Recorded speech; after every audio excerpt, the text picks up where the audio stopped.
no artigo que eu escrevi. O Jackson é um cara batuta mesmo.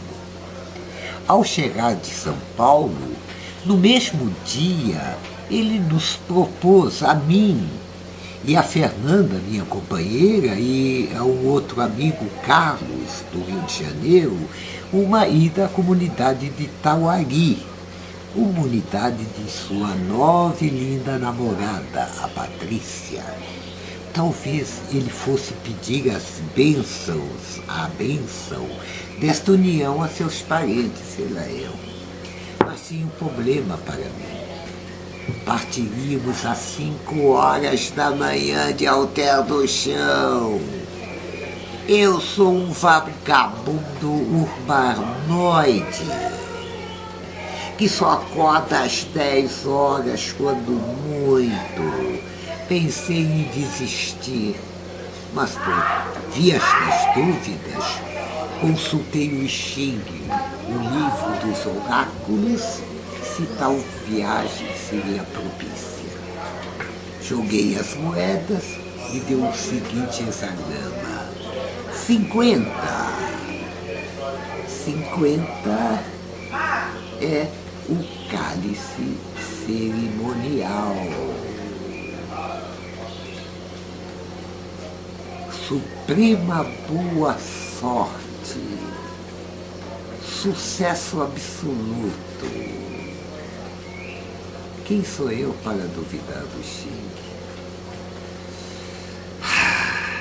Saímos às 5 horas e 30 da manhã de Alter do Chão pela Estrada da Flona, a Floresta Nacional do Tapajós.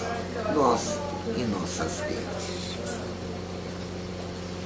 Chegamos, amamos as redes e almoçamos uma deliciosa galinha caipira com farofa tucupi. Comunidade hospitaleira e amiga. Era dia de São Sebastião e fomos ver a queda do mastro, que é uma forma cerimonial de festejar o santo.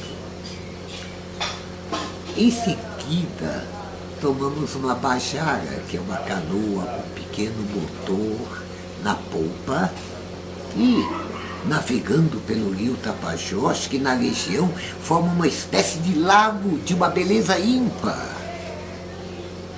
E paramos em uma das margens.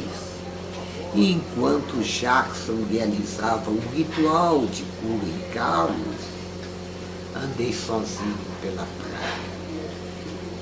Primeira epifania.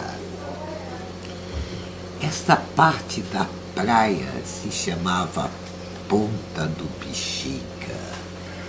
De repente, me encontro num lugar de enorme força.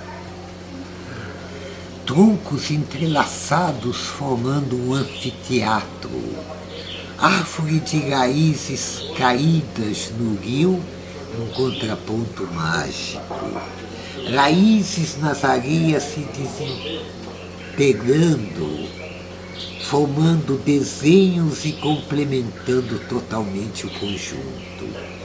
Tudo isto criando uma sinfonia de sincronicidades que me conduzia além do meu próprio corpo. Neste momento, você se conjuga com o universo, varrendo todas as subjetividades e se tornando um com a natureza, forte, imbatível e natural. Fico pensando, será que a arte tem o potencial quântico de mudar as células do corpo? Ao ouvir um carimbó de Chico Malta, uma sinfonia de Villa-Lobos, um solo de violão de Sebastião Tapajós, uma pintura de Picasso, você se recicla? Sem dúvida, aquilo que eu vi no Bexiga, Rio Tapajós, comunidade de Tauari, foi uma Bienal de Arte dos Deuses, talvez da Cobra Grande. Segunda Epifania. Voltei e depois de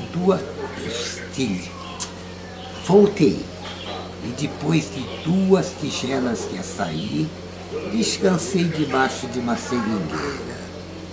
Peguei uma folha e fiquei deslumbrado com os pequenos desenhos dentro do verde e do dourado da folha, sugerindo rostos, borboleta, o sol e sua aura e inúmeras sugestões a mais.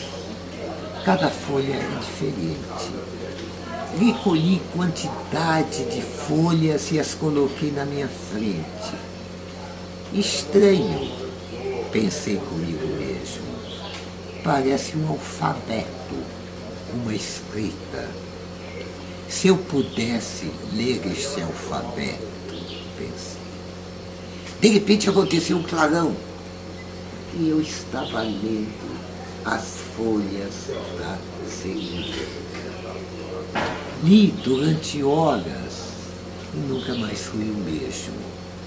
De repente, as letras voltaram a ficar desenhos nas folhas da seringueira e a leitura sumiu. Talvez o que eu consegui ler fosse o que as guardiãs da floresta quisessem que eu soubesse e transmitisse. Então eu vou falar o relato das folhas da seringueira.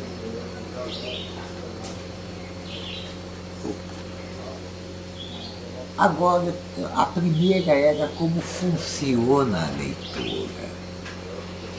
A folha não é um papel, se bem que o papel vem da folha.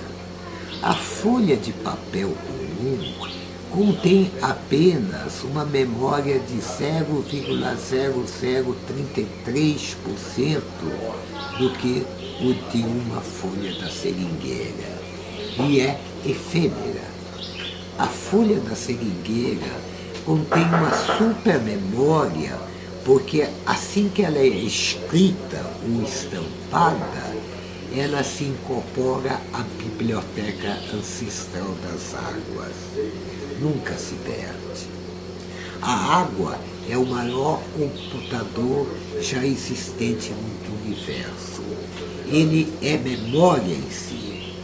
A água salgada dos oceanos é o nascedouro da vida. E a água doce dos rios é o registro e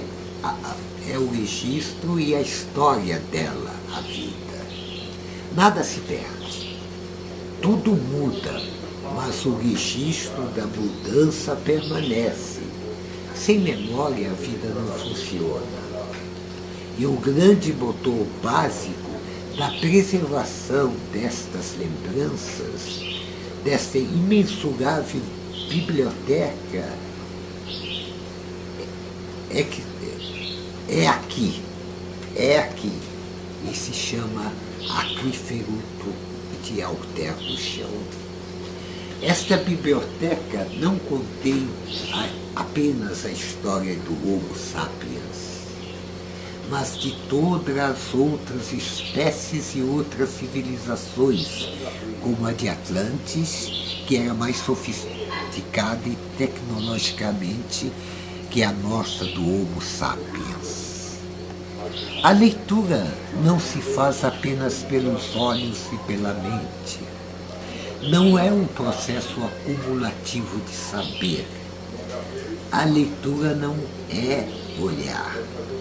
Você não vê o que quer, mas vê o que acontece. E acontecimento é transformação celular. O corpo se reconstrói com o acontecimento como uma dança de movimentos novos.